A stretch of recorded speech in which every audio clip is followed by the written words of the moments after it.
রুম্পার হেসেলে সবাইকে স্বাগত। আজ আমি যে রান্নাটা করব সেটা সবারই চেনা পরিচিত একটি রান্না, সেটা হচ্ছে মাছের মাথা দিয়ে মুড়ি ঘন্ট। আর এটা খুবই একটা পৌরাণিক রান্না। এই রান্নাটা আমি আমার মার কাছ থেকে শিখেছি। যাই হোক, এবার আমি প্রথমে রান্নায় চলে যাব।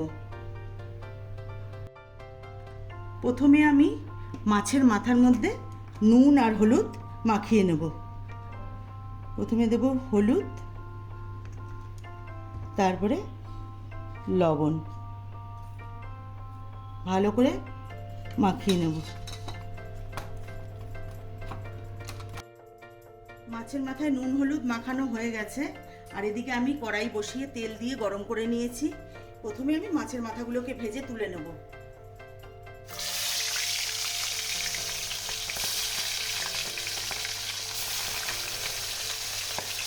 মাছের মাথা আমি ভালো করে ভেজে তুলে নিয়েছি।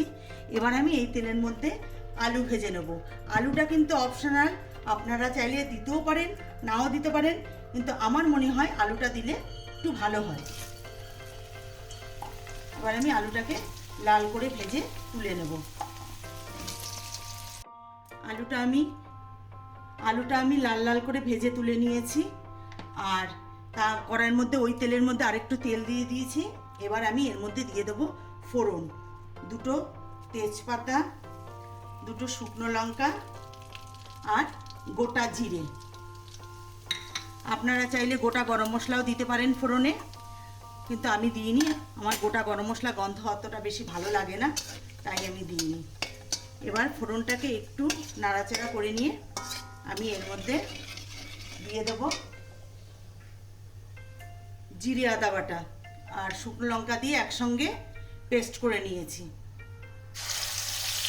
এবার আমি এর মধ্যে দিয়ে দেব স্বাদ মতো লবণ আর হলুদ।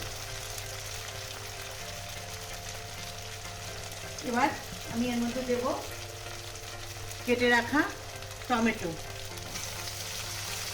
এবার সব কিছুর সাথে একটু আমি কষিয়ে নেব। মশলাটা প্রায় একটু কষানো হয়ে গেছে। এবার আমি এর মধ্যে দিয়ে দেব কাজু আর কিশমিশ, আর দেব মটরশুঁটি। এবার আমি এর সাথে একবারে দিয়ে দেব গোবিন্দভোগের চাল। তোমরা চাইলে চিড়ে দিয়েও করতে পারো, তবে গোবিন্দভোগের চাল দিয়ে করলে আমার মনে হয় খুব ভালো হয়। এবার সব কিছুর সাথে কিছুক্ষণ ভালো করে কষিয়ে নেব। মশলার সাথে দেখো সব কিছু কষানো আমার হয়ে গেছে, তেল ছেড়ে দিয়েছে।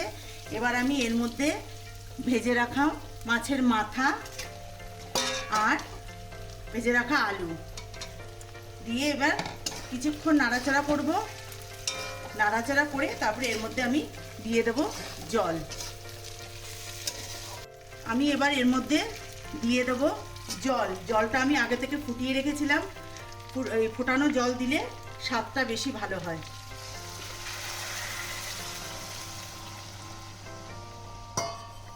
আর আমি দেব না জল। আর এটার মধ্যে কিন্তু কোনো পেঁয়াজ রসুন পড়ে না, শুধু জিরে আদা বাটা দিয়েই মানে রান্নাটা হয়। আপনারা চাইলে একটু ধনের গুঁড়োও দিতে পারেন, কিন্তু আমি দিইনি।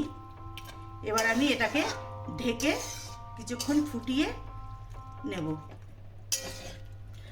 আর আমার এই রান্নাটা যদি আপনাদের ভালো লাগে তাহলে লাইক, শেয়ার, কমেন্টস অবশ্যই করবেন।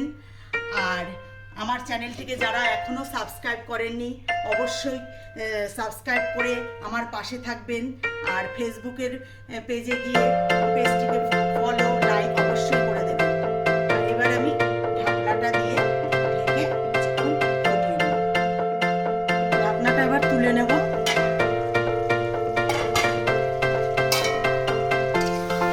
জলটা পুরো টেনে গেছে আর আলু আর চালও সিদ্ধ হয়ে গেছে।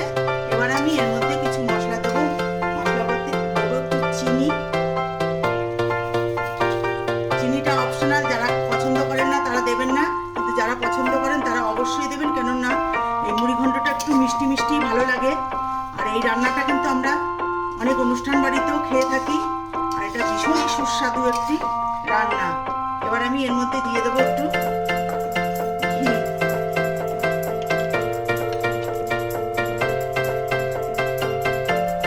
আর দেবো গরম মশলা।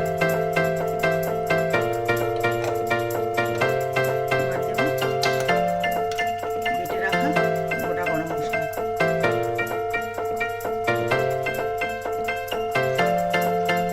রান্নাটা আমার হয়ে গেছে।